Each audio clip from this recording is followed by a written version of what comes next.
Welcome to the idea of where we explore the noise and nuance and everything in between.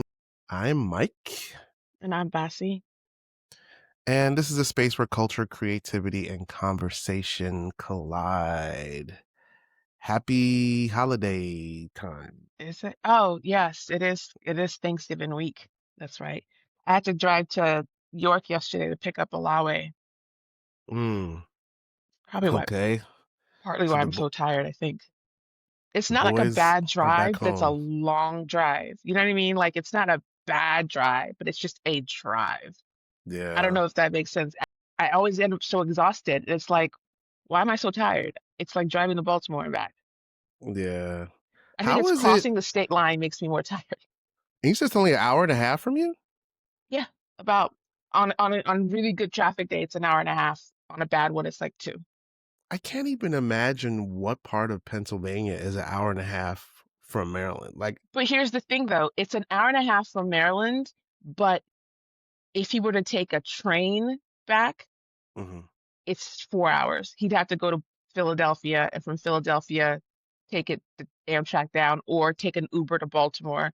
So it's like right on the line, but it's Mm, still kind of like out of the way. yeah, It's near yeah. That's Timonium, which I've never been to. Timonium, Maryland. Mhm. It's like right over Okay, the line. Like once you okay. I cross have. into Pennsylvania, it's another half an hour. Wow. Okay, Yeah, okay. Yeah, I had to go pick up. I picked up Ellington from my mom's house. My sister picked him up from DC, brought him to Fredericksburg, and then I drove to Fredericksburg on Friday. Drove 3 hours to Fredericksburg and drove 3 hours back, like back to back. That's tough. exactly. That's Yeah, tough. yeah. The I three think it's the hours back isn't to back bad. part. Yeah, It's it's the the back back to to back. back. Yeah, Yeah, I was yeah. hoping to get there early enough to like spend an hour going to thrift stores, but just like walking around so it doesn't feel like I'm going in and out.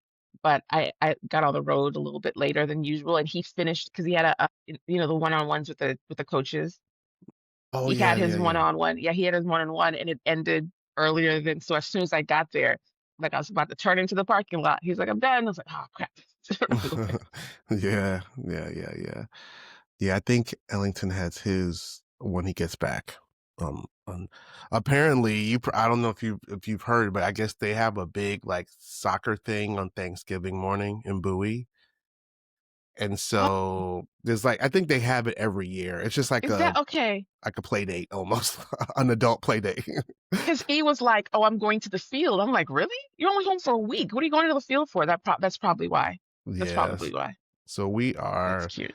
trying to solve Pythagorean's theorem and trying to get Ellington there Are because you guys? You're spending Thanksgiving? Oh, of course, he came home, so you're going to spend in at home. no, we're actually going to be back in my mom's house in Fredericksburg. Oh, why didn't he just stay in Fredericksburg?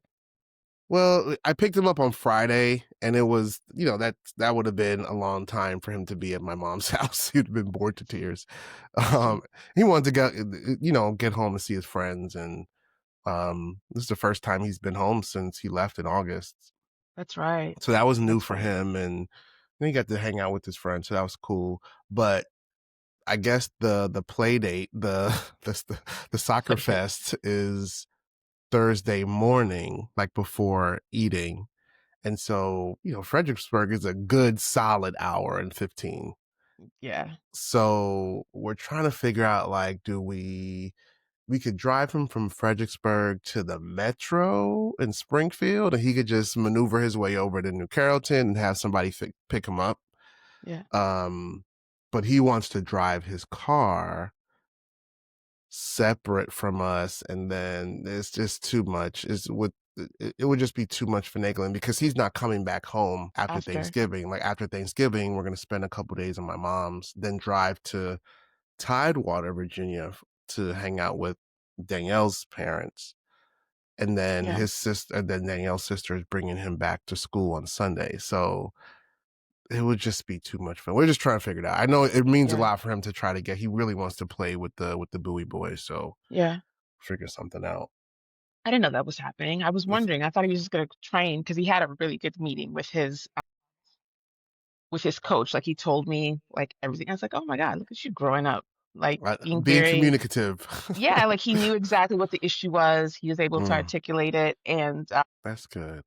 his coach was like, yeah, but we feel like you're gonna have like one of the best seasons ever Yes, because we that's see what's awesome. happening, the fact that you recognize, you know, it's funny. I don't know if I should be even talking about this, but like he's basically been so used to being that guy Yeah. on any team he's been on. So Mhm. his focus was like, I need to contribute, I need to score, I need to, and it just gave him like a little bit of tunnel vision. And when he wasn't scoring, it took like a lot on him or put a lot on his shoulders. Of course. And he said that he realized a little too late in the season that he could relax a little bit. Not relax, but like he had to find another way to contribute if he's not going to be the scorer. Yeah, of course. I So yeah, mean, and I'm on record saying, like, is he a forward or a midfielder?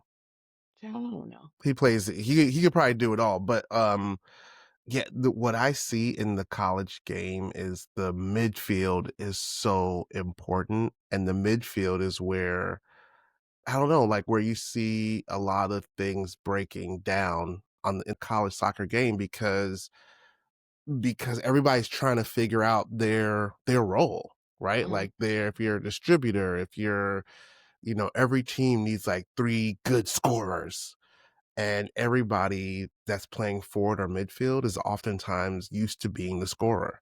So they're mm, like trying to, mm. figure it's so mental, the game. You know what I mean? It's Yeah, so mental. yeah, it It's so definitely mental. feels different in the way that it's approached. But I mean, I'm glad he's figuring it out. Yeah. He's going to give himself another year. Yeah. And I don't know, I guess listen to this podcast, but like even his coach was like, if next year, if you do what I think you're going to do next year, then you can, you know, go to a team that has a different kind of competition or something. I can't remember what he said exactly. Mhm. So yeah. Wow. That's awesome. I'm so glad. I'm so glad. We talked on the way home with Ellington in the car. We just talked about the season and just like not even really the play, but just like the stuff behind the play, right? Like all of the human nature stuff, right? And just like how the one thing about the recruitment process to the playing to like now the postseason is like Catholic has done everything they said they were going to do. And it's like, regardless of the minutes and how far they go in playoffs and all that, it's like they believed in him in a way that no a coach really hasn't believed in him since he was probably in 10th or 11th grade. Wow. And so that is what it just unlocked a lot of stuff, right? Like it just allowed him to play more free and not he was focused on making mistakes because Mm, it was such a thing at UNCW where he felt like as soon as he made a mistake, the coach was like, all right, try again next year, yeah. basically. Yeah. So it's just been really good. And we talked about like how that transfers into other environments too, right? Like you want a boss or you want a colleague that believes in you and it's not like Mm. waiting for you to fail or So they can seeing like, pull you out. Yeah. yeah, yeah, yeah. So that was the learning lesson this year. You know what it all this made me think of? I don't watch football. Like I'm not one of those like, oh, football, gross. I just don't, it doesn't interest me. Like Hmm. I understand the excitement. I like watching like a Super Bowl, like big things. Like Yeah. I competition in that way. But this whole stuff, all this stuff that's going on with Shédeur Sanders, which Listen. like just with the little bit I'm paying attention, like on TikTok and like listening to people, because I didn't fully comprehend. Like I knew the him going fifth and it being like a weird kind of a humbling, like they're trying to humble him or Hmm. what have you. Hmm. And so to watch what he did the other night and then watch how he speaks about it and himself, Yeah. I just like I'm like, y'all really just hate black kids. Y'all just don't just say you don't Like like he just say you yeah, don't like even the coach was like, "Oh yeah, good job, whatever." And like I'm like, "Weren't y'all losing? Weren't y'all right. losing a lot? Like what's He happening?" he And might then as well just said like he's just right. so calm. He's just like, "I'm the person they're waiting for." He's like, "Yeah, everyone has a story. I'm playing for the love of the game very clearly. Like Yeah. let me love the game." It's just crazy to me. It is like the way that coach was basically like, "Here, nigga, like, good job, nigga, get the fuck out of here." Like, it was just so, Yeah. it was He didn't get the so. game ball, He didn't nothing. get to get What? nothing, barely an acknowledgement. Like, where on any team, regardless of if there's a win and you're the quarterback, you get props. Like that. That's it. Especially if you're a rookie quarterback. If you're 23 years old, like, but it's been that to me is a classic example of like making sure that we do what we can to put our kids in the right environment while we have the chance, right? Yeah. Like, Yeah. so this group, this age where they're 18 to 21, where there's this college aspect of it, we want them to be in the right place. It just, it makes me, I don't want to say regret, because I don't like regrets, I don't like hypotheticals, I don't like any of that, but it does make me think about the recruitment process and all the hoops we were trying to jump through to, I don't know, to make sure he was asking the right questions and feeling out the energy, and it just highlights that, how, and we've talked about this before, how the recruitment process almost like makes it so that parents aren't involved, Mhm. and they kind of shame the kids if their parents are involved. It's for that reason, because I feel like the coaches in the schools don't want parents' involvement in making sure that our kids are safe and that our kids are in loving environments, and that shit is important because we Yeah. see it play itself out in so many different ways. Yeah. Yeah, Yeah. It's it's, just wild to me. Just wild. and Just we were wild. And then I thinking think of, they're treating him like they wish they could have treated his father, which I find just absurd because all the attributes that they're putting on him very clearly Deion Sanders. Like he was cocky and brash and yeah, he was that flashy and this kid just seems really down to earth, confident, knows exactly what he's capable of, but everybody likes him. The other team was like, "Oh, we're rooting for you." Like we were yeah, like, right, right. And then right. he was they were was it an away game, right? Or was it a home? Was there at Was home? it an away game? Yeah, it was an away game. It was in Yeah, LA, he in was walking back Raiders, to the Oakland. locker room, and the away audience or crowd or whatever was cheering for him. Like Yeah. people want this kid to win, except for his coach. Except for the people around him that are like supposed to be invested in his winning. That's Yeah, wild. Like, so it's like you watch that, and of course there's a hint of, there's racism involved. There's a of race course. issue involved, right? But it's also, what's the lesson here?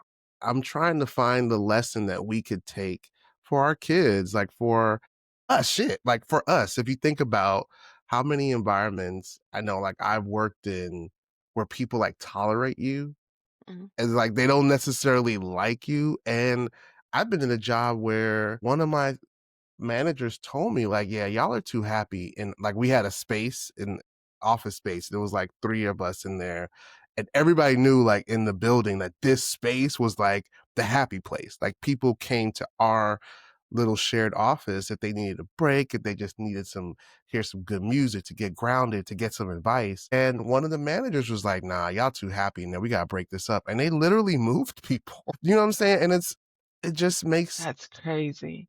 it's just like the human condition is just really, really bizarre. Like people are motivated by so many different things. You just gotta be, you could just sleepwalk through so many aspects of your life and not realize you're being abused, right? Or not realize Yeah, that you're being like, you're not being appreciated. And you just, and I feel like as Black folks, we're sometimes trained and taught to just take it. Like that's a part of being Black. You just got to go and yeah, find your seat at the table. And you know what I'm saying? It's just, I feel like that is what the younger generation is going to teach us. Like you don't have to go there. Like you don't have to yeah. take this job. Like you can struggle for a little bit while you get a new job in a place that's going to really appreciate you and want you there. You know what I'm saying? Yeah, just even the idea of transferring is much different than it was. Like when we were in college, transferring was like a huge, like Yeah. life-altering decision, and it wasn't easy. Mhm. people discouraged it because you would lose credits or whatever. Now these kids are like, I'll go 1 year here, 1 year there until I Yeah. find the place that I like to be. It's not that big. Even with I see it like with my parents. Like they get really stressed out when my sister changes jobs. Like Mhm. they don't understand just not liking it or Yeah. needing more of a ballot. They don't get that. Like you stay there forever. You get your pension or whatever the fuck. I don't know what it is. Um, Right. and you just stay there as long as you have a stable job, as opposed to like my parents aren't very, like my dad specifically is not very like ambitious as in like climbing the ladder. He just wants to go Mm. to work, get paid, Yeah. and keep it pushing. There's a value in the safety and Hmm. security of it, the normalcy, even if you're not at the highest place you can be. Yeah, I feel that way with my brother and sister right now are both going through like job challenges. My brother's at this job. He hates it. Like he absolutely hates it. Aside from he has like a ridiculous commute, but there's dynamics in his office space that are like really toxic and just sounds really, really bad. And my parents, my mom and my stepdad are like telling him like, just it'll be okay. Like that it'll be okay shit. It's like, no, I'm not okay. Maybe it'll be Yeah, okay, yeah, but but I won't. I won't be okay. I'm not okay. And they're like encouraging, and it reminded me to hear them kind of give him advice on what to do. It just reminded me on things in my life that they encouraged me to like stay in and to just suck it up and, just pray on it. And Yeah, all how those sad is things that? are real, but I really feel like my sister, on the other hand, is in between jobs now. She's looking for a job and she's had some interviews. And if she don't like it, she's younger. She's the young one, rebellious baby. She'd be like, I ain't taking that shit. I don't care. I'll be homeless. Like I won't have a job then. Like that's fine. I'm not gonna go to this place. They're not paying me what I deserve. They're not acknowledging my skill set. And I'm like, damn, like if only. Yeah, You know what I'm saying? yeah. But these young people, man, I really want to get into a space where kind of connecting from our conversation last week with the quarter zips and the whole thing that's evolved into. Jesus I just Christ. really want to get to a place where we are learning with the generation below us. And we are like, and they're learning from us, of course, right? I feel like it's a given that they're going to look to us for advice or whatever. But I think that there's more forward movement, especially for Black folks, if we really take in what these young folks are saying and and take it into our own circle and learn from them because they have a lot to say. They be doing the Mm, most sometimes too, mm, but I think there's so much learning there for sure. yeah, Yeah. yeah. I agree. I agree. So when is he goes back? I guess you take him back on Sunday. Are you taking out Alari Monday. back on Sunday? Oh, Monday. Monday. He's got later classes on Monday, so early Monday is fine. He said, yeah. Yeah. Yeah, yeah. We've been actually watching a lot of the Division 1 college bracket is Is happening it still going now. on? Yeah, yeah, it's still going on. They're in I think they're in the Sweet 16 now, Oh, right. and the Sweet 16 plays this weekend, and then the championship series, the Final Four, and the championship game is actually here in Cary. They're in Cary every year, like in our town, like 15 minutes from us. Oh, wow. So we're able to go and check them out. But it's fascinating to see. I don't know, the landscape in the NCAA soccer is really, really interesting right now. Can you hear the leaf blowers? Yes.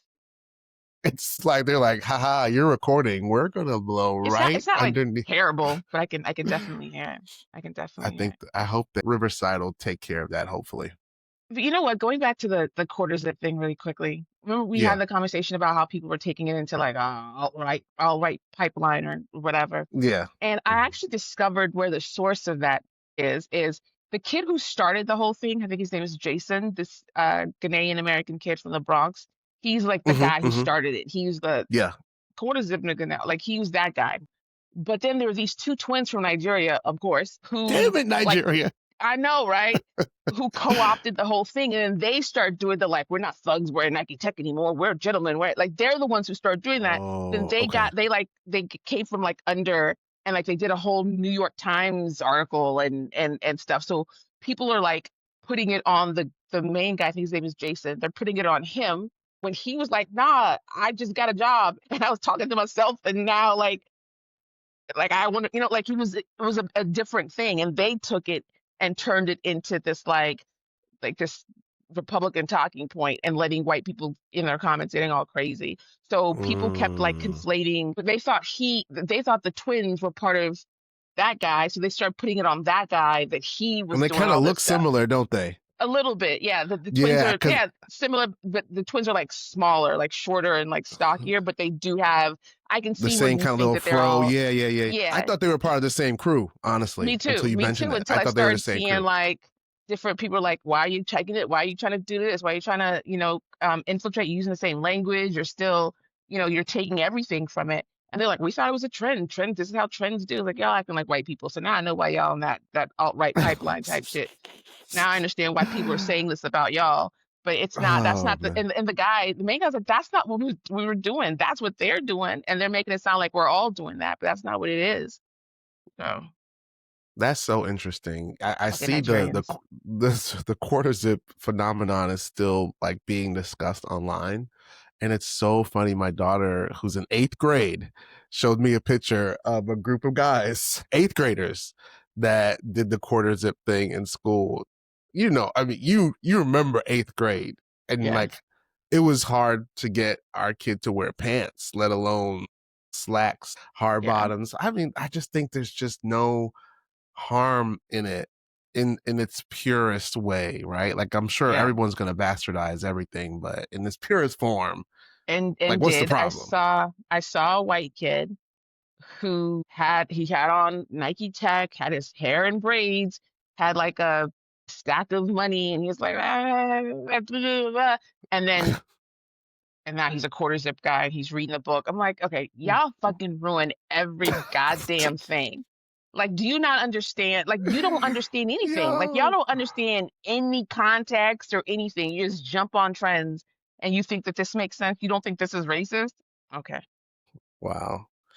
Yeah, it was something else. Another thing that I saw on TikTok this week that I was like, oh man, we gotta talk about this. What have you seen on the talk this week? On the Uh, talk block? I don't know. It I was haven't really been on something. TikTok that much this week. I Have you don't seen know. everybody talking about All Her Fault? No. That's I know the what it show is. I All know Her what all Fault. her fault is, but I've Oh never my god! seen it. So I know what the let's talk show is. about. I don't even want to give them too much shine because I saw everybody saying you gotta watch Our Fall. Oh my god! I had reaction videos and everything, right? And the only times that I remember it being like the narrative being that strong, like to watch something, was Paradise with Sterling K. Brown, Hmm. which was phenomenal, and with was it Blind Spot or what's that show that was on Netflix and it was like a mysterious disease happened and people were losing their sight or something. I don't know, something crazy. It was I know what like you're talking about. what's the white woman's name from Blind Sandra Side? Bullock? Yeah, Sandra Bullock was in it. And everybody was saying all her fault. So we were like, oh wow, okay. It's like a classic who done it. The acting list, the group of actors looked strong. I was like, all right, let's give it a chance. So I searched up Chat GPT and I was like, okay, is this appropriate for an eighth grader? Like, can an eighth grader watch it? It was like, oh yeah, it's calm. Like there's some it's some That's cool. aspects of violence, but it's okay. So we asked Brooklyn, you want to watch it? Yeah, sure, let's watch it. So we watched like the first 4 episodes. I have never seen anything more horrible, and I hate everyone who suggested that we watch this show. It What? was Because that's not the Kim so Kardashian show, is it?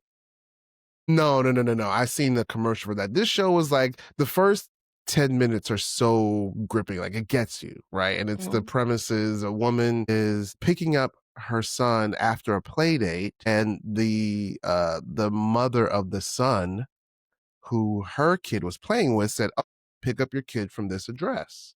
And she had a text message from the mom say this address. The mom goes to this address and there's an old lady there and she was like, what? Nope, there's no kids here. What are you talking about? And the woman's like, no, isn't this your address? Shows her the phone. And it's like, yeah, that's my address, but I don't know what you're talking about. So they call the mom and the phone goes dead. And so like, where's this kid? The kid gets kidnapped. And that's the premise of the show. What happens, and the title All Her Fault is because it's trying to blame like really like different women in this, you know, scenario of like things that they did wrong. But it's filmed exactly like a telenovela. There's like these dramatic pauses and like zoom in camera, go to like commercial break footage. It's just so ridiculous. It's unlike anything I don't watch these kind of shows.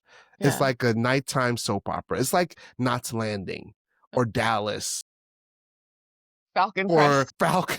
Exact like these. It's such a horribly filmed, acted. The premise of it is just it's ridiculous. But Brooklyn loved it. And she is so enthralled. And that made me think like this is written for an eighth grader. Like that's how it was written. It was written for like a young, impressionable mind, I guess. And Yeah. I was just so over. I was like, you know what? I'm not listening to y'all ever again when y'all say, watch this, that. I was mad. I was very mad. Have you seen Being Eddie, the Eddie Murphy doc on Netflix? Oh, no, people were talking It's about that too. so good. It is so good. Oh Really?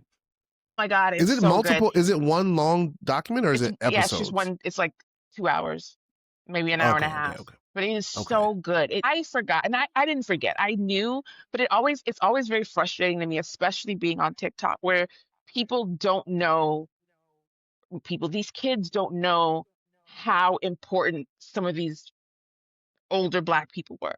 Like they talk Yeah. crap about Oprah. Like Oprah Mm-hmm. was she was the blueprint for a lot of the shit that you watch and what you know.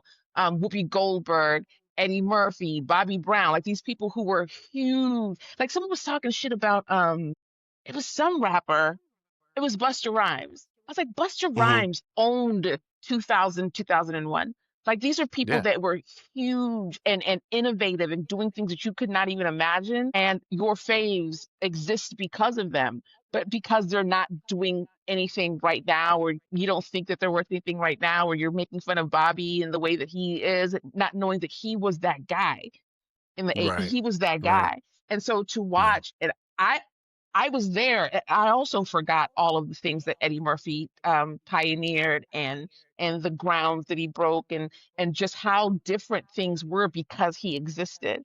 Um, Yeah. and it was so good to like go back and watch all of that. And then also to sort of like with my, 2025 eyes, I was like, oh babe, were you autistic? Were you what? Are you autistic? Like, were you on the spectrum, Eddie Murphy? Eddie? Yeah, Why you say that? there's certain things that he was talking about his childhood, things that he would do, ways that he saw things. I was like, oh, babe, okay. And then just even the way that he Mm, is now, just like really quiet, really introvert. I mean, he's always been introverted, he said, but it's just very clear to me with the information that we have now that Homeboy was a little neurodivergent. Yeah, yeah, yeah, that on the flip side, right? On the flip side of how we started the conversation today, where, I think there's a lot that we can learn from the younger generation. That when they're talking about our stuff, I feel like they just need to shut the fuck up. Like I'm not gonna like I feel like they like don't talk about like let our stuff like be our stuff. When I say yeah. like, and this goes even for this might be controversial, but I am listening to Keenan Thompson's book. I think the title is like When I Was Your Age or something like that. And it's basically like a letter to it's a book like almost like for his two daughters that are teenage, preteen age. And he's like telling his life story as if he's telling it to them. So Oh, it's like, a lot of life lessons. It is really, really good. I really, yeah. really enjoyed it. And a portion of the book, he was talking about like how important television was for him growing up as, an aspiring actor. And in the book, he spends quite a bit of time talking about Bill Cosby, Mm, right? And he's talking about these were my influences. When it was comedy, it was Eddie Murphy and Bill Cosby. Like that is it. And then of course there was Martin and everybody else. And he mm, talked about like the importance of the 90s when it came to being a young Black creator. And you had the Wayans brothers, and you like all these people, but like in between all of those people, there were some folks who we found out later that just either like weren't good people, or he even listed Brian McKnight, who we found out now is a piece of shit, but like Jesus Christ, yeah. he's still like he still represented something for us in the 90s, right? Yeah. Yeah. I have a lot of problem with that, and I've had unnecessary arguments with 12-year-olds about it online, where it's like you cannot negate the importance of, because yeah, Can't. because Raven Simone said that despite all that he's done, Bill Cosby was a central figure in pop culture. Like, he also changed the landscape by existing, and you cannot Absolutely. erase the historical significance of who he is. Like, when people are like, oh, you can't separate the art from the artist, you kind of A, can, and B, need Yeah. to, but You you don't have have to. to. Exactly. You don't I have to. think Like, I it's completely up to you, but you cannot decide to we talked about this last week. You can't rewrite history because you didn't like the person who participated in it. And I think that's a lot of what's going on. When Bill Cosby dies, yes, all of his horrible doings, all of that needs to be talked about. Like, he is a piece of shit, and that's been known for years. But he also yeah, changed the landscape of Black television and Black families on TV.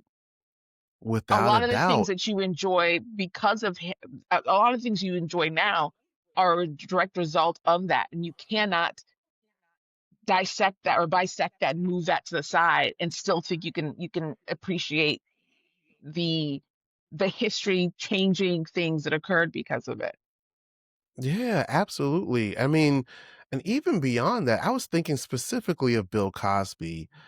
There was a time frame, I think I shared this on here before, that there was like when I was between 8 and 10 years old, like the two most important figures in my like pop culture brain was Pee Wee Herman and Bill Cosby, right? And it's because, Pee Wee's Big Adventure was so silly and so funny, and Pee Wee was huge, and it was something about that aspect of comedy that really resonated with me as an 8 and 9-year old, right?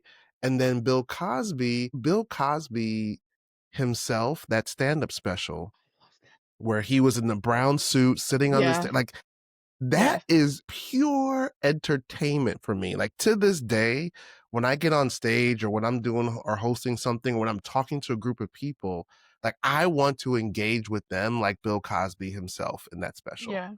Like talking so I watched that naturally every day. It was on HBO all the time. It was Bill every Cosby day after himself and school. Fatherhood.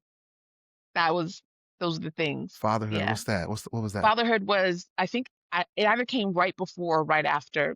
No, it was after Bill Cosby himself. And a lot of the jokes from Fatherhood were ended up episodes of Cosby Show. Oh, the special Yeah. Fatherhood. Oh, yeah, yeah, yeah, Yeah, yeah, yeah, yeah. yeah. Yep, yep. Yeah, so I mean, in Keenan's book, I haven't gotten to the part yet where he keeps on kind of saying like I am going to talk about how I fell out of love with Bill Cosby too later in the book. Like I'm getting there, and he kind of like dropping little gems, but he still provides a really good explanation of why Bill Cosby was so important for him as a young actor, and doing that kind of comedy from going from all that to SNL. It's a really really good book. That's definitely I suggest that read. Yeah. But I need the young folks to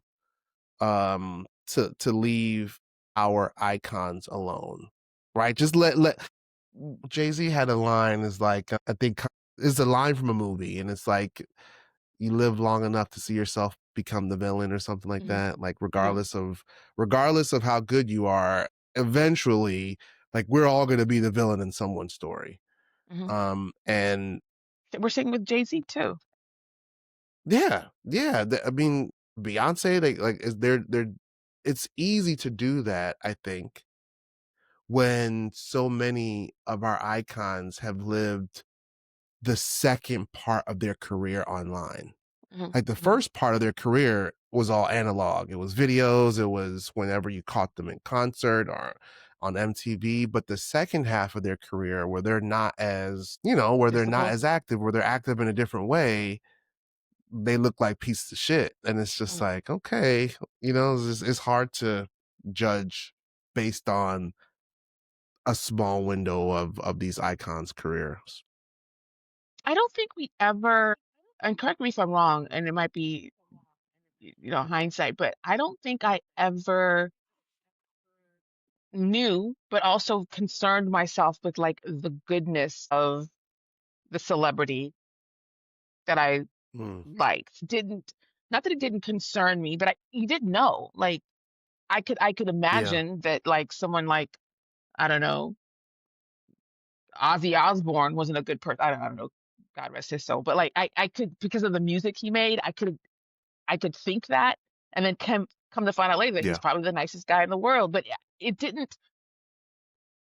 I don't know whether it's because we just didn't know, or it just didn't. It wasn't that important to us. No, because right. it's just true. Because like there are people that we know to this day and knew then that they were not the best people. But it's easier for people to, for lack of a better, I can't think of the word, punish people for what they know now.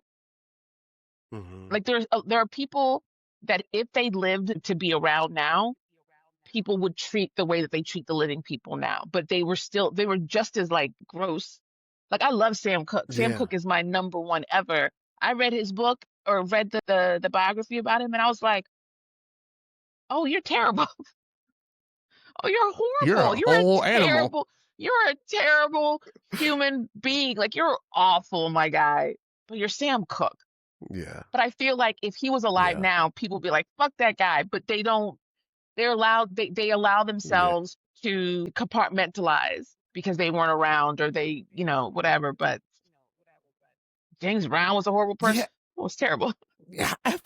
I feel like, I mean, you've interacted with a lot of celebrities. I feel like on some level, right? And this Keenan Thompson book is so revealing to me I have a story about because him too. of course you do.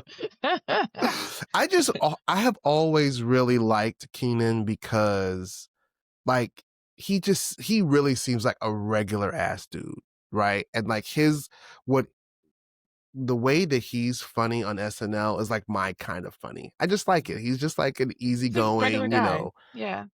regular guy that's just, got a good break or whatever. But it's like all of these men and women are, I don't know, feel like you have to have a certain level of assholishness, of standoffishness, like all the things that they beat celebrities' heads in. Like you have to have that to sustain yourself, to protect yourself. Hmm. And To push if yourself. we got into to push yourself, to have that level of drive, like you kind of have to be what we perceive as asshole. Hmm.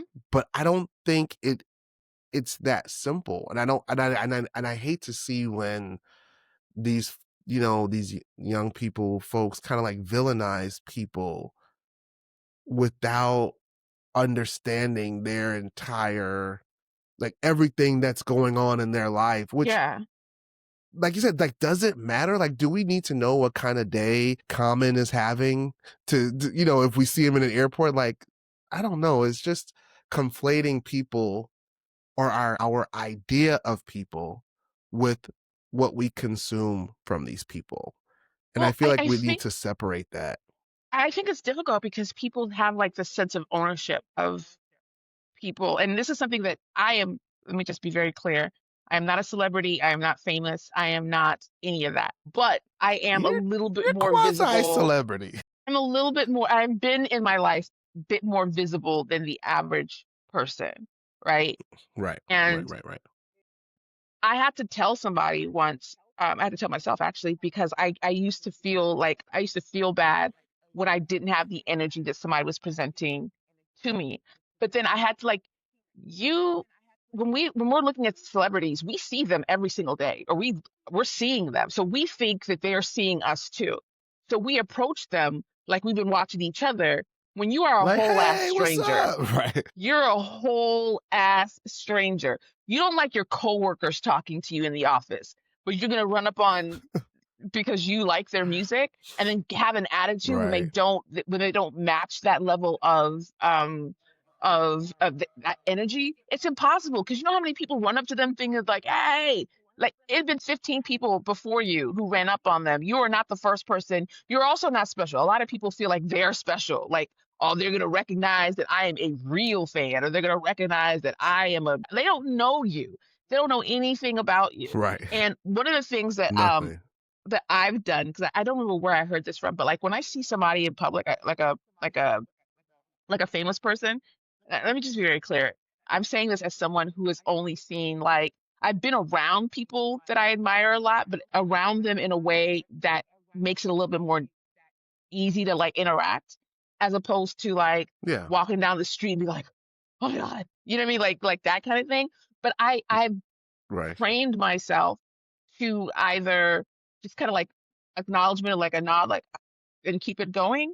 Or I have a Bill Cosby story. Not Bill Cosby, Bill Clinton story. Wait, hold on. Bill Clinton, not Bill Cosby. Okay. Okay. Or Same thing. at a Second play.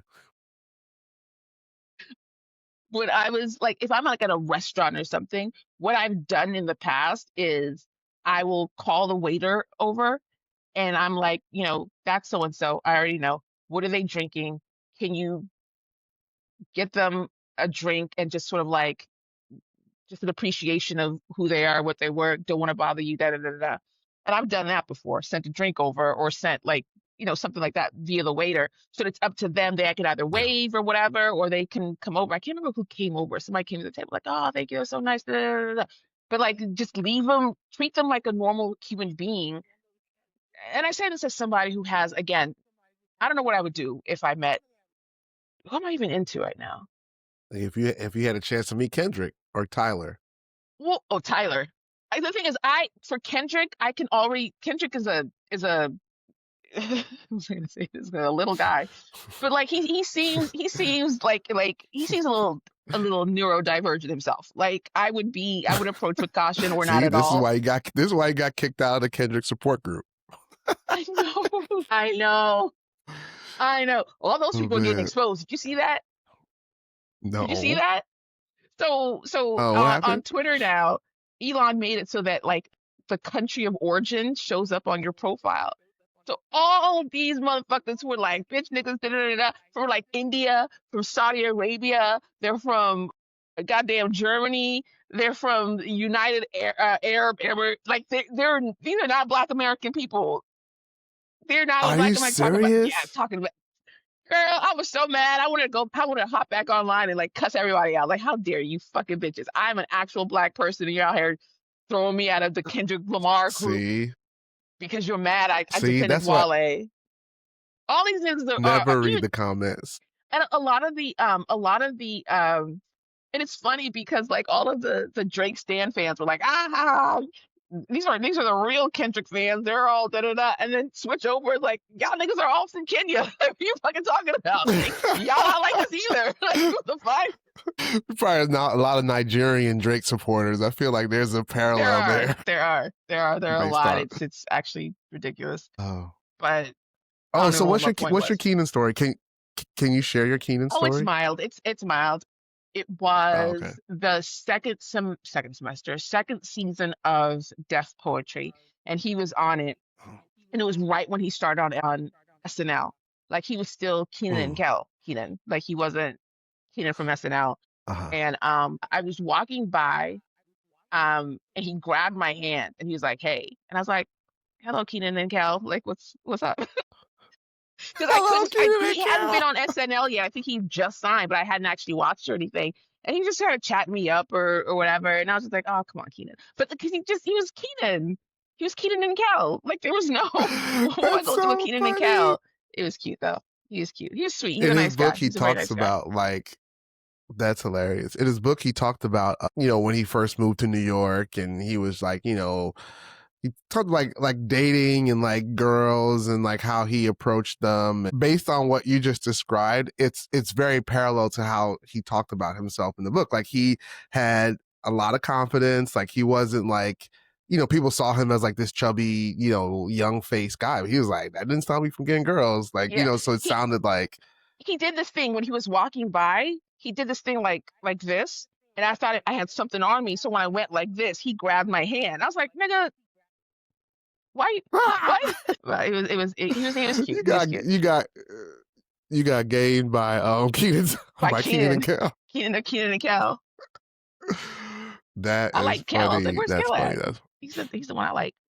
That's funny. That's funny. But yeah, I have. I'm trying to think of the times when I've seen celebrity. I think I shared on here. I saw Ninth Wonder on the plane going to DC. That was really dope. But he was exactly how he kind of appears to be. And there's like levels of celebrity too, right? Like he's definitely a celebrity. But I would assume that on that plane, maybe two people knew who he was, Yeah, right? Like he's such a niche person in the hip hop space. I love seeing But them he was though, super dope. because they really appreciate it. Yeah, me too. Yeah, Really, and he really was appreciative. And I just tend to just like I try not to come off like, oh my God. I was just like, yo, man, like your music is just it's yeah. like a very important aspect of my adulthood and even post college era, like, gave him a lot of props and he was super appreciative of it. Yeah, I ran into Q-Tip in front of the Jamba Juice in Union Square, and it was funny because you know how you see somebody, but your mind is like all over the place, like you can't register it because what is Q-Tip doing in front of Jamba Juice in Union Square? So I knew he was somebody, Right. and we kind of looked at each other, and he thought I was somebody else. So we had this whole conversation, and I'm trying to like, who's this? I know who this is. Like, Tribe Called Quest is like number two on my list of favorite hip hop groups, and I could not in my mind place him. And he That's thought I was somebody crazy. called Keisha. And then after a moment, we just stopped and looked at each other. I was like, he's like, you're not Keisha. I was like, you're not Plug Two. Wow. Because I was like, this is a native tongue person. Why is this killing me? It's the native tongue person. But he was really cool too. He was really, really cool too. Yeah. Oh, And I that's knew I'd met Fife because his mom was a poet, so he was around like the poetry scene when she was around sometimes. But yeah, it's crazy. It's crazy. that's We learn dope. Speaking people. of plug two, oh go ahead. What were you saying? What are you saying? Go ahead. Go ahead. Did you had a chance to listen to that De La album, I did. Cabin in I the Sky? did. I did. And now that you actually just said cabin in the sky, it just hit me what that means. It Yeah, just hit me what that right, means. right, Fuck. Yeah, because I was about to say right. it sounded like a memorial. It sounded like watching Black Panther 2, where it was like a memorial service for Chadwick. It felt like a memorial service for Dave.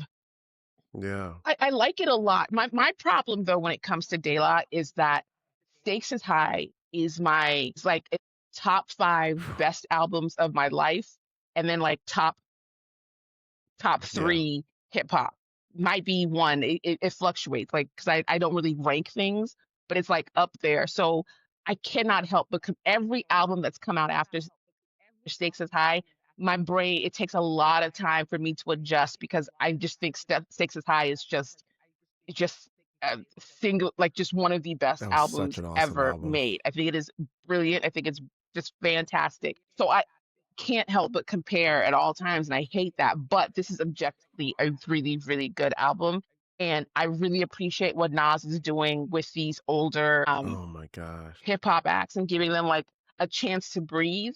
And I am praying, I am hoping that one day there's either a classic hip hop Billboard chart or hold on 1 second. I gotta take this call. Do you mind? Hold on one Okay, second. all right. Okay. Yeah, I'll stop it. Okay. All right, we're back. You were saying that De La's album felt like a memorial album, like they were memorializing Dave. Dave, yeah. And No, this. what I was saying was that I really appreciate what Nas was doing with the whole Mass Appeal Oh yeah, records, where he nice. was allowing these older acts, these acts that we, because there's no reason for hip hop artists to have to retire or have to, I don't know, do something else because hip hop has been called and focused on youth. and I appreciate the fact Mhm. that he's allowing these generational acts to continue. Oh, what I was saying also was like I there has to be a classic hip hop delineation on Billboard or in the Grammys or different awards because we have enough Yeah. classic old school quote unquote rappers who deserve to still be able to make albums and have an audience and sell records and live off of that as opposed to like kind of Yeah. putting people out to pasture or forcing them to tour 357 Yeah. days of the year if they can tour at Yeah. all. So, and I think that with this De La album, I'm thinking about I'm thinking about Fife as well. I'm thinking about all these hip hop artists who have died of presumably natural causes. You know what I mean? Like they weren't Mhm. shot, they weren't killed, they didn't overdose, but they had cancer or they had drugs or liver failure or things that Mhm. should be able to be treated if they had proper the medical insurance, I guess, or just access to doctors that they could afford to go to. And I think that like things like this to me it's just very important as hip hop ages the way that it does. Like we finally have uh uh prominent hip hop artists who are aging and they need to be supported in that aging, you know? I don't know. Yeah, for sure, for sure. It reminded me a lot of I I was thinking a lot about your episode with Kendra, and a lot of her content has now been in my algorithms just, because, we friended her, and I follow her now on TikTok. And I think that there are so many women of our age and our general age group that are showing a blueprint of how to age Mhm, appropriately, not appropriately, but like how to age and still be fresh and mhm, still be fly and still be dope and still kind of have that mentality like I'm fresh, I'm dope, like I'm in the, I'm on the street, whatever it is. mhm, And I think hip hop is that vehicle for men. mhm. And right now, I think this week, I believe I saw Malice from Clips say that, like, there's no excuse now. Like, there's no Yeah, reason why anybody has to say that old dudes have to stop rapping yeah, because, from a pure hip hop perspective, this year has been dominated by dudes over 40.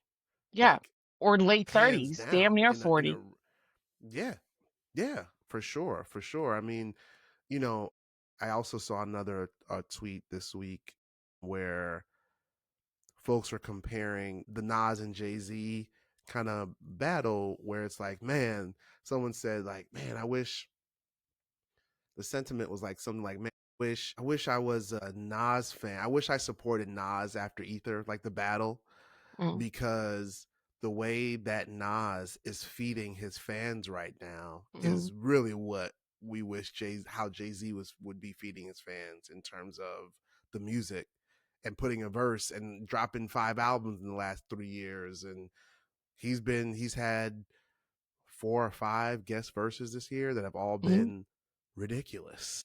Yeah, He's still rapping at an extremely high level, and yeah. we don't get that with Hove, And he's unfortunately. got an album coming out. Well, I think Hove will come out when he comes out. I don't see Hove watching everybody pop out like this and yet not feel compelled a little bit Got to. to, He's got to. He's got yeah, to. yeah. Or at least give us one more Yeah, yeah, album. And that's another thing. People are starting to disrespect him. Like he wasn't that guy. yeah. Like what? I see a lot of the whole stand sites are like releasing and reminding folks of his verses, like some ridiculous lines that he's had over the years. And yeah, I mean, there's still, of course, a place for him whenever he's ready.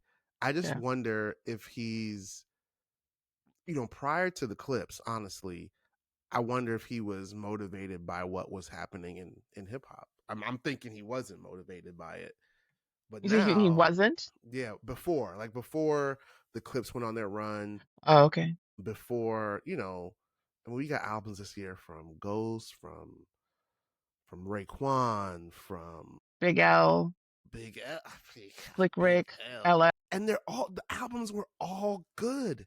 Like Slick Rick's album was phenomenal. LL's album was really. Did you listen to LL album? I didn't. I didn't. 100% produced by Q-Tip, or mostly produced by Q-Tip. Oh, Yeah, and it has that sound. And LL was really saying some shit, like on some pro-black stuff. It was really, really good. wow. Just phenomenal albums this year. But the De La album was good. It was sonically, it was dated to me in the appropriate way. Like it Mhm. was appropriately dated. De La wasn't trying to do the double time flow. Like they weren't Mhm. trying. He wasn't trying to do what the kids call like the super duper flow. Like they were just rapping like they did in the '90s. But Yeah. it felt comforting to me. Like I was literally listening Yeah. to it and smiling, driving. Like, oh, man, like it was They just so good. sounded like themselves, or Yeah, they yeah, didn't sound like I was hoping I wouldn't hear it. Da, da, da, da, hey, da, da, da, yeah, hey. exactly. I didn't want to hear any of that. I didn't want to hear They were very these. no, exactly. Who gave her? Look, Common had a verse on there, I think. Hmm. Nas did. Black Thought is still going Yeah, crazy. yeah, And then the two of them just sounded really good. Yeah, I really appreciate yeah. the album. I really I did. was listening to, because I've been like liking and commenting on a lot of like hip hop, like old hip hop stuff. Mhm. Again, my algorithm feeds me, and there's this thing that I think they call the Cadillac something, where it's like a Mhm. Cadillac and like these rappers are in the back. They had CL Smooth doing Reminisce. They Oh had Big Daddy yeah, Kane. yeah, I've They seen had, that. who else? I think they had EPMD on one of them. And I was thinking, I miss when rappers would tell us like little anecdotes about their life on the Yeah, record. I will never forget Mos Def's birthday. I will never forget Posdnuss's birthday. I know what CL Aunt Joyce did. Like I like knowing things. Like I miss that kind of like, not like aspirational, how much cars and how many whatever, but like just little anecdotes about your life. Like I used to love that shit. I yeah. used to love that shit. Yeah. I More hope of they that. yeah, exactly. I hope they continue to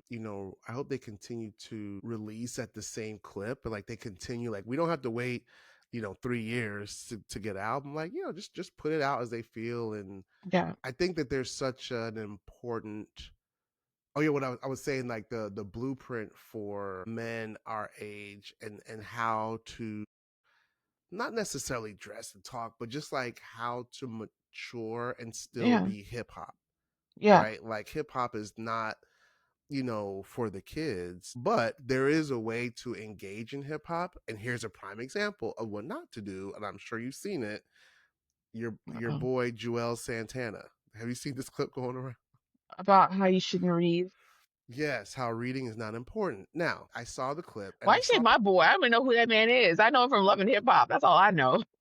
everybody's always your boy. We'll talk But about your boy in a minute. He's complex interview. Yeah. who? Oh god, I don't want to Drake. know. He had a complex interview? Barely. He sent in some email questions. That's all. So here's the balance of what I'm trying to how I'm trying to maneuver in this social media space. I saw people talking about and responding to Joel's comment before I saw what his comment was, right? Mm, mm. And people were saying they need to ban all podcast mics, like get these podcast niggas off, like it's too much, it's ridiculous. And so I was like, ah. And it's always black men that are like villainizing, like, look at these stupid niggas like doing, like, oh, what'd he say? And I No, they went got back. some dumb bitch podcasts too. He said what? They got some dumb bitch podcasts too. Yeah. But they don't get the smoke that the dudes be getting. They don't get the smoke. But and I went back and listened to what he said, and essentially what he was saying is in school they need to teach math more because we're in a capitalist country, and kids need to understand money. And if in this hypothetical podcast scenario, if there was a choice between teaching math and teaching reading, math is more important because money and taxes and all the things But that and teaching that people how to hurt. start a business. Yeah, like all of that stuff, right? And he was basically saying like I saw that he's joking, like he's being facetious, he's being like You thought he was joking? He dichotomous. looked dead ass to me. I mean, I think he was serious, but it wasn't like you don't have to know how to read. It was that it. I just saw what he was trying to say, Uh-huh. and what he got villainized for, and what he what he got put out there for. It was a silly comment, but I kind of agree. I agree in terms of like people have to. They don't teach black folks. They don't teach schools in the hood about the importance of taxes and home ownership and how to manage your money over time and what's a 401k, and of course all those things you have to read to understand. But I Hmm. think big picture he was just talking about the importance of managing your money. Right. And then I saw another clip about, and I sent it to you, where they were talking about the black men on social media that are like ruining conversations. And it was like Stephen A. Smith, Joe Button, Charlemagne the God. They kept on like rewinding their pictures. I don't know. I just wonder what these dudes that be saying stuff on the mic week to week and being villainized. Everything that they say isn't villainization word. Like they don't have to be villain. Like there's two sides to what they're saying, and it just Okay. feels very, it feels racist adjacent Hmm. to limit and to just focus on on the negative aspects of these dudes. Even though I get it, right? Even though I don't like everything that Stephen A. Smith says, but I also can acknowledge when, like, all right, that was a good point. I see what he's saying. Like, there's another side to what he was saying. I don't know. I just think it's, I think that I yeah, think that I think that when you are, I guess, open to the fact that there is another side, it makes sense. Because what it is, though, is that these people don't articulate it. And just the nature of social media, people are going to jump on the furthest extreme and take things the worst way possible. yeah, But it's also up the people speaking to be clear. Less so, I guess, Jules Santana, but like someone like Stephen A. Smith, like, come on, you know how to word things. That's your job. Like, your job is to word things properly. And yeah. instead, you're going for like a more They know what they're doing. sensationalistic Yeah, route. It becomes like clickbait, basically. The thing with Jules and a lot of like that kind of thing is like it's hood education. uh, it people who themselves were not paying attention in school talking about things that they think people should learn when, mm-hmm. like, Yeah, yes, math is important, but word problems exist, and a lot of yeah, the stuff you're talking about exists in word problems. So it's kind of like a oversimplification based on personal, um I don't want to say ignorance, personal lack of knowledge. yeah. Ignorance. I think ignorance is safe to say. Yeah.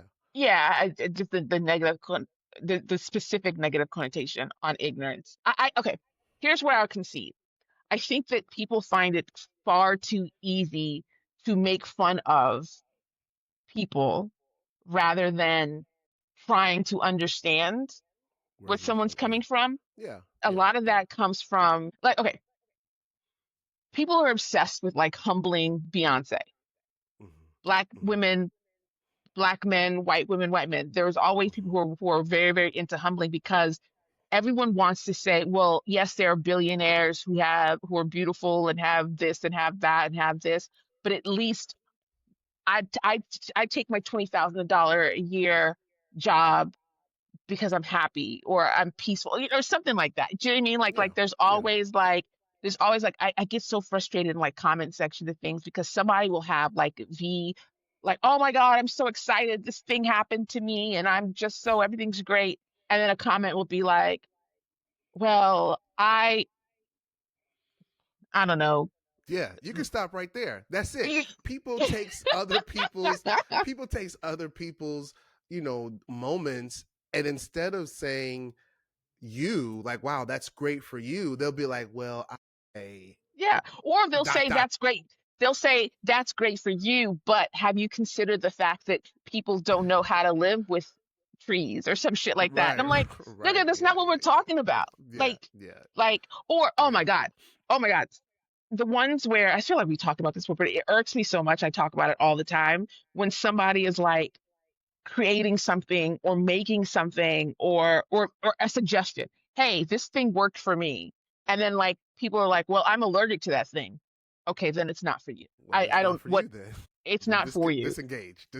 Right. Yeah. Just don't. I've started it started to get on my nerves enough where I'm just like hopping in people's like, no, you're gonna die if you do it this way. So, so Right. Don't consider that the one then. don't even Yeah. consider it. Or they're like, oh, what about this thing? Can I da da da? You're Google the same amount of time it took you to like ask this question and this random person who is not a doctor's comment section, Yeah. you could have flipped over to Google, typed the exact same thing, and gotten all the answers that you wanted. But you know what though? You know what it is really making me think of, and you said the word Hmm. humbling. And everything that we've talked about in this episode, whether we were, being intentional about it or not, there is like a universal, it's almost like a pride that is felt when humbling black people. Hmm. Hmm. Like Hmm. publicly humbling, like I almost feel like on some levels like white people think it's their role Yeah. and their job to keep us in a certain place. And that is exactly what we're seeing with Shédeur Sanders. I feel like I've experienced that personally with my own kids, both of them, my daughter and my son. Of course, I've seen that with me. And like all of these, I've always, we talked about this before, but I feel like celebrities oftentimes become like the representative of the common black experience for Hmm. people that aren't familiar with the common black experience, right? Hmm. So instead of my neighbors or people in that community getting to know me, they'll look at a Stephen A. Smith or a Charlemagne or whoever is popular this month and adopt the black experience from these exceptional examples, right? Hmm. And so the reason why I always, and this is just a revelation in real time, the reason why I am always super protective, and protective is too strong of a word. Why I'm always like second guessing, like, why are you trying to take this black man down? Even if what they say is the most dumb, stupid shit, like you don't need to learn how to read or whatever it is. I'm always like, why do you feel the need to just like focus on that aspect of this exchange when there's another aspect of the exchange that is, it's not the most intellectual exchange, right? But I don't consider Joel Santana an intellectual. Hmm. Like he's an artist and he's from Harlem and Is he? there's adjacent. Is he? But yeah, and so I just always question, especially when it comes to things we're seeing on social media, in the news, wherever, entertainment, like the villainization. It's so easy to villainize black men, especially the ones that are the most outspoken and continue to like put their foot in their mouth on some level or are purposefully being obtuse in the spirit of entertainment or in the spirit of I need more clicks on my website. I don't know. I just think it's like this cycle of, I don't know, the eternal humiliation. That's not humiliation. Humbleization. I Humbling. don't know. It might be humiliation. Well, I think what you do often though is you place yourself in there and you view it from your well-earned benefit of the doubt, right? Yeah, Like yeah. you personally, Dr. Michael Andrews, we'll call it Edwards, Dr. Michael Andrews, have earned a level of benefit of the doubt because you've proven your character, you've proven your intelligence, you've proven your purpose, all of that stuff. So I think that you do that from a you look at these people from that same lens, whereas a lot of I'll say us, why not us? We don't see it that way. Like we don't see. Okay, sorry, I have to interrupt myself. Do you know what I keep seeing in my mind right now? What's And I that? don't know why. I saw this video of Dochi giving Iowa did. No, I I saw it. saw She's it too. Why is that? The whole time I'm trying to like formulate my thought, but I keep seeing that in my mind. The Anyway, lap dance, was it like a lap dance thing? yeah, on it, Woo! yeah. Yeah. put a fork. Let's put a I don't know why that's like haunting me. I don't know why I'm like, I'm literally trying to make a point and all I see in my mind. And I'm not even able to visualize things in my mind. Like that's like, I have aphantasia. I don't see things in my mind, but like I'm feeling what felt when I watched this. And it was like 2 hours ago. I don't know why I'm still thinking about it. But anyway, I think that you give people or men the benefit of the doubt that you want the grace, I'll say grace, that you want to be mm, given. And I think that's noble. I think mm, I think that makes a lot of sense. Um, I don't think that the world, I think that people treat grace like something to be earned and not something to be given. And so when these people in the eyes of, I don't know, the masses haven't earned the grace, mm-hmm. um, it's not given. Like it's very, very easy to go to think of the worst of it. Um, it's difficult though because it all sounds like worst. Like people should know how to read is a very, but it also has to do with people unable to articulate themselves fully. You were Right, able to right, right. articulate what he meant. He wasn't able to do that. But then beyond that, because he's not able to articulate it, and he's not able to self reflect enough to want to get people to understand. It's always Yeah, a bullet point. It's always like, this is what I believe. And then you got people co-signing around you. It's not like, this is why I think I believe this, mm, or working towards the fullness of the thought. It's just always yeah, that soundbite.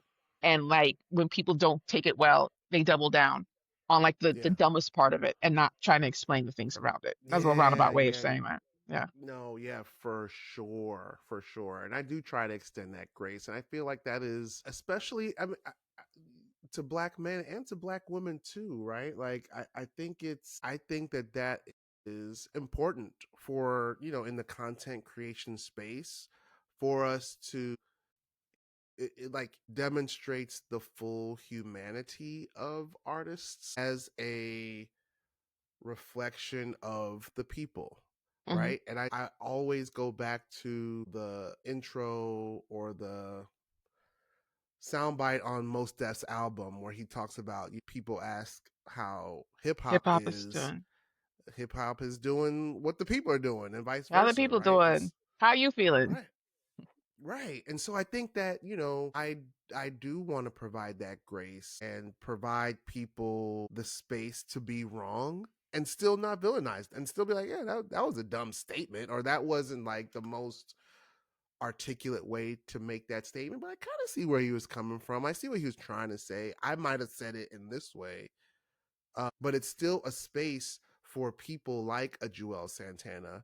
And if you think about this is a big, this might be hyperbole, this might be like a huge stereotype. And if you think about who Joel Santana might represent and who's consuming media online, there's Hmm. probably more people like Joel Santana than there is like me, Yeah. with the doctorate that has 6 years of college before that. You know what I'm saying? So Yeah.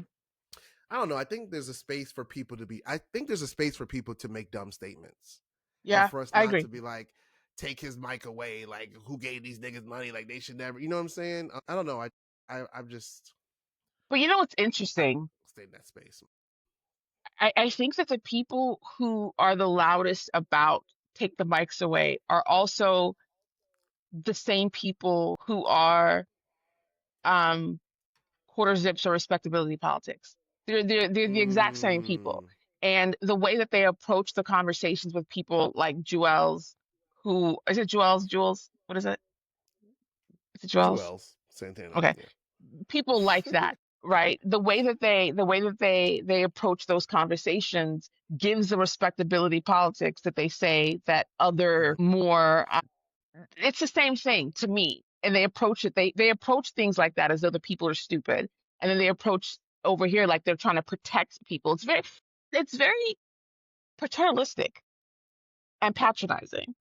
Yes, Pat. Yes. Yeah. Yeah. Yeah. And I think that there is a way to approach these conversations, like you said, that don't rely on immediately othering the person making the comment. I think it's easy when it's like a rapper, No, they do it to Exactly. regular people too, actually, now that I think about it.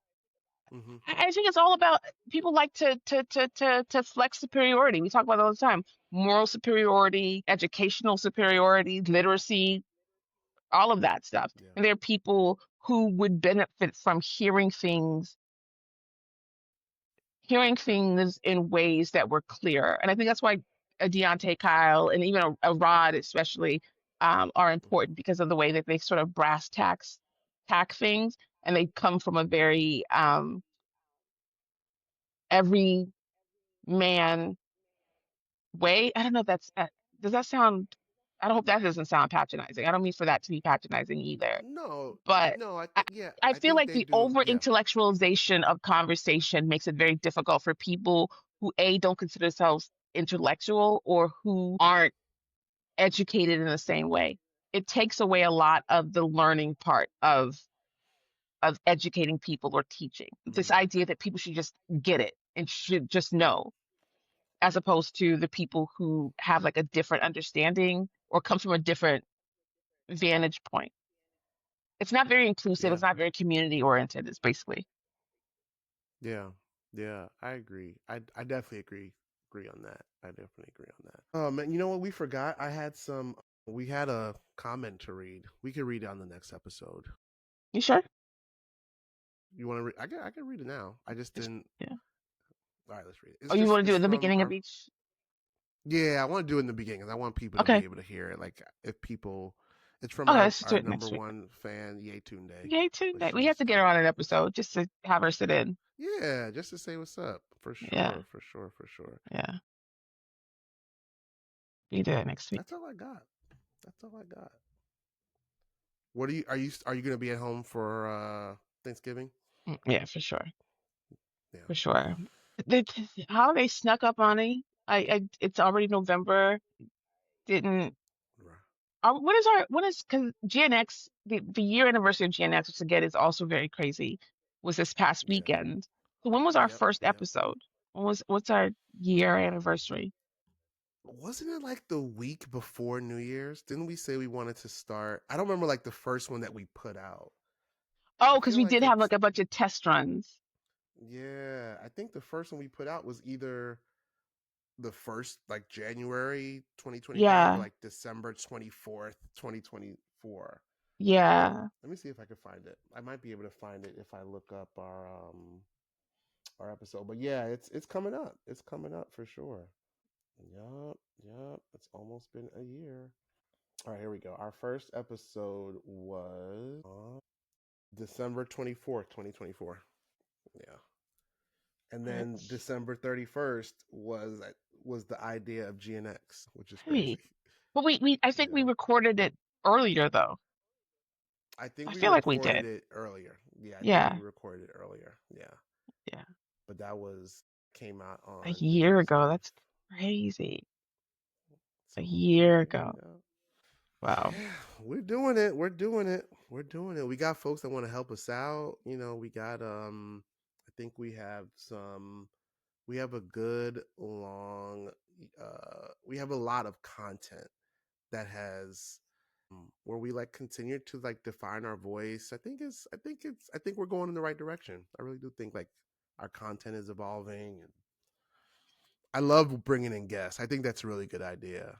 Yeah. Like with you and Kendra, but like if the three of us talked, me and Kendra talked, or bring in some other folks, I think that would be dope. Let's bring Kendra on for our hip hop list. Oh, okay. Is she into Yeah. hip hop like that? Like, is she really like Yeah, still yeah. But she connected? fills Okay, in the okay. gaps of like Southern hip hop where I don't have a wide Southern hip hop, you Mm, know, understanding. for sure, for sure. I'm with it. I'm with it. All right, y'all. Well, I actually have our outro prepared today. Keep finding the truth in the chaos. Ah, remember that? Remember that? We haven't done it in a while. The clarity in the culture and the joy in the journey. And we will see you next week. Peace out. Bye.